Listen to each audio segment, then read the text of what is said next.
Hi all. ये सामने एक थाने की, एक सरकारी थाना पुलिस का, उसकी स्लैब की कास्टिंग हो रही है। करीब 150 एमक्यू की स्लैब रहेगी। इंजीनियरिंग स्टाफ है, लेबर है। सुबह से शुरू हो गई है, करीब 8 बजे के आसपास से अभी इनकी कास्टिंग चल रही है। तो इस कास्टिंग के बारे में मैं कुछ बताना चाहता हूँ आपको। ये करीब 150 एमक्यू के आसपास कास्टिंग रहेगी और लेबर अभी से लगी हुई है। कोशिश करेंगे रात से पहले हो जाए, अगर नहीं हो पाती तो रात के 2, 3, 4 या फिर अगली सुबह भी हो सकती है। लेबर को पेमेंट मिल जाएगा ओवर टाइम, पर इंजीनियर को नहीं मिलेगा।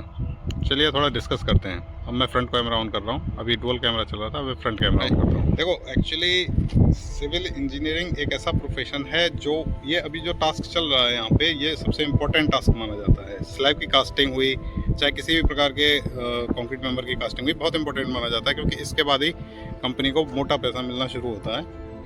यहाँ जो इंजीनियरिंग स्टाफ काम कर रहा होगा, जो इंजीनियर होगा, सिविल इंजीनियर, जो ज़्यादातर ये छोटे कॉन्ट्रैक्टर ही काम करते हैं ऐसा, तो बहुत कम सैलरी पर रखते हैं इंजीनियरिंग स्टाफ को। 10,000, 12,000, 15,000 डिप्लोमा इंजीनियर के लिए। बीटेक के लिए ज़्यादा से ज़्यादा 18,000 या 20,000 रुपये। इतनी मेहनत के बाद में इतनी सी जॉब की, इतने से रुपये की जॉब मिलती है, और अभी इसको बेचारे इंजीनियर को अभी पूरा दिन लगाना है, खटना है, रात में भी खटना पड़ सकता है। क्लाइंट का इंजीनियर आया, वो अपना काम करके चला गया, थोड़ा बहुत फ़ोटो वोटो खिंचा के अपने बॉस को रिपोर्ट करके वो चला जाएगा। मैनेजमेंट के लोग हैं जो इसकी कंपनी के होंगे, या कॉन्ट्रैक्टर जो होगा, उसको भी ज़्यादा मतलब नहीं है। कास्टिंग चल रही है, इंजीनियरिंग खड़ा हुआ है, लेबर को अपना पेमेंट मिल जाएगा, पर इंजीनियर को क्या मिलता है? प्राइवेट सेक्टर में इंजीनियर को ना तो जॉब सिक्योरिटी होती है, ना उसके लाइफ की सिक्योरिटी होती है, ना उसकी सैलरी ज़्यादा होती है, ना उसको कोई बेसिक सुविधाएं भी नहीं मिलती। मैंने देखा है प्राइवेट कंपनियों में कैसे कैसे इंजीनियर्स को रखते हैं, किस कंडीशन में रखा जाता है। अगर कोई इंजीनियरिंग स्टाफ अगर आप सुन रहे हैं तो आपको पता होगा कैसी कैसी कंडीशंस में इंजीनियर्स रहते हैं। मेरा कहने का पर्पज़ ये है कि देखिए, प्राइवेट जॉब में ना तो हमारे देश में ना तो सोशल सिक्योरिटी है कोई, कि आपको रिटायरमेंट के बाद में कुछ फंड मिलेगा या कुछ पैसा मिलेगा मंथली, ताकि आप अपना जीवन यापन, भरण पोषण अच्छी तरह से कर सकें। इंडिया में ऐसा सिस्टम है नहीं। दूसरी चीज़, अगर इस इंजीनियर को अभी कुछ डैमेज हो जाती है, मतलब कुछ खुदा खास्ता कुछ चोट लग जाती है, या फिर कुछ कहीं से कुछ गिर जाती है, स्लैब का डैमेज हो जाता है, हाथ पैर टूट जाते हैं इस इंजीनियर के, तो इसकी जिम्मेदारी केवल कॉन्ट्रैक्टर इलाज करा देगा।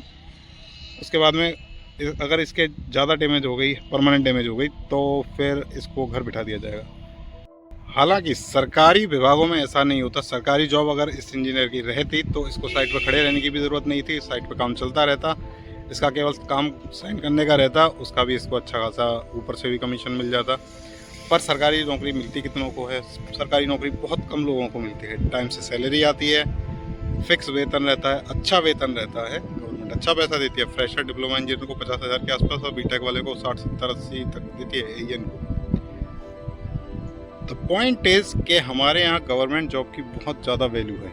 बहुत लोग कोशिश करते हैं, 80% लोग कोशिश करते हैं कि गवर्नमेंट जॉब लग जाए, पर लगती, जितने फॉर्म डलते हैं उनमें से केवल आधे % की भी नौकरी नहीं लगती है। 0.33 का रेशो है, 0.33% की नौकरी लग पाती है इंजीनियरिंग में। तो इंजीनियर्स रेलवे की तैयारी कर रहे हैं आजकल, आपको मालूम होगा, रेलवे में कांस्टेबल की तैयारी कर रहे हैं। कांस्टेबल के लिए तो डॉक्टर्स भी दौड़ लगा रहे हैं बेचारे। हमारे कंट्री में ना तो प्राइवेट सेक्टर में जॉब सिक्योरिटी है, आपको अगर कुछ डैमेज हो जाता है, आपका हाथ पैर कट जाता है, तो कोई सोशल सिक्योरिटी नहीं है, कोई देखने वाला नहीं है। अगर आपको कुछ हो जाता है, मैं 18 साल से हूँ इस लाइन में, मैं जानता हूँ, अगर मुझे कुछ कल को कुछ हो जाता है तो या तो मंदिर के सामने बैठना पड़ेगा, या फिर कुछ अपना दही चाट का बिजनेस करना पड़ेगा। क्योंकि देखो, इंजीनियरिंग के लिए बहुत फिट आदमी चाहिए होता है। डे नाइट जॉब करना, कंटिन्यूस लेबर पे मॉनिटरिंग करना, मेंटली फिट रहना पड़ता है, फिजिकली फिट रहना पड़ता है। थोड़ी सी डैमेज आपके पूरे करियर को तबाह कर सकती है। प्राइवेट सेक्टर में तो आपको मालूम ही है, आदमी को बिल्कुल फिट मांगते हैं। थोड़ी सी हर्ट की प्रॉब्लम और आपका पूरा करियर समाप्त। किसी भी चीज़ की थोड़ी सी प्रॉब्लम, आपका करियर समाप्त। सरकारी जॉब में ऐसा नहीं होता है। सरकारी जॉब बहुत स्टेबल रहती है, सेफ रहती है, ऊपर की इनकम होती है, बाबुओं के यहाँ से करोड़ों रुपए मिल जाते हैं। तो फिर इंजीनियर का तो कहना ही क्या, आप सब समझते हैं। खैर, अभी ये कास्टिंग चल रही है, शायद आज रात तक ये ख़त्म हो जाएगी कास्टिंग। इंजीनियर को बेचारे को कुछ तरह ही है कि एक्सपीरियंस लेटर मिल जाएगा। बाकी आपको, हमको मालूम है कि इंजीनियर्स की लाइफ इतनी इजी नहीं होती है, स्पेशली सिविल इंजीनियर्स की। और प्राइवेट सेक्टर इंडिया में बहुत ज़्यादा बेकार है। ऐसा नहीं है कि लाइफ इतनी आसान रहती है प्राइवेट सेक्टर में। सोशल सिक्योरिटी नहीं है, टॉक्सिक एनवायरनमेंट रहता है कंपनीज़ में, कुछ भी डैमेज होने पे कोई पीछे देखने वाला नहीं है।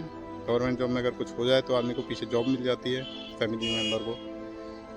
प्राइवेट जॉब में ऐसा कुछ भी नहीं है, केवल आप काम करो, मंथली पेमेंट पाओ, पेमेंट भी फिक्स टाइम को नहीं रहता। ऐसी ठेकेदार छोटी छोटी कंपनियों में, लाला कंपनी को बोलते हैं इनको, इनमें वेतन आता है 18 को, 20 को, या कभी कभी बोलते हैं क्लाइंट पैसा देगा तो देंगे, नहीं देगा तो समझते रहो 4-4 महीने 5-5 महीने बाद सैलरी मिलती है।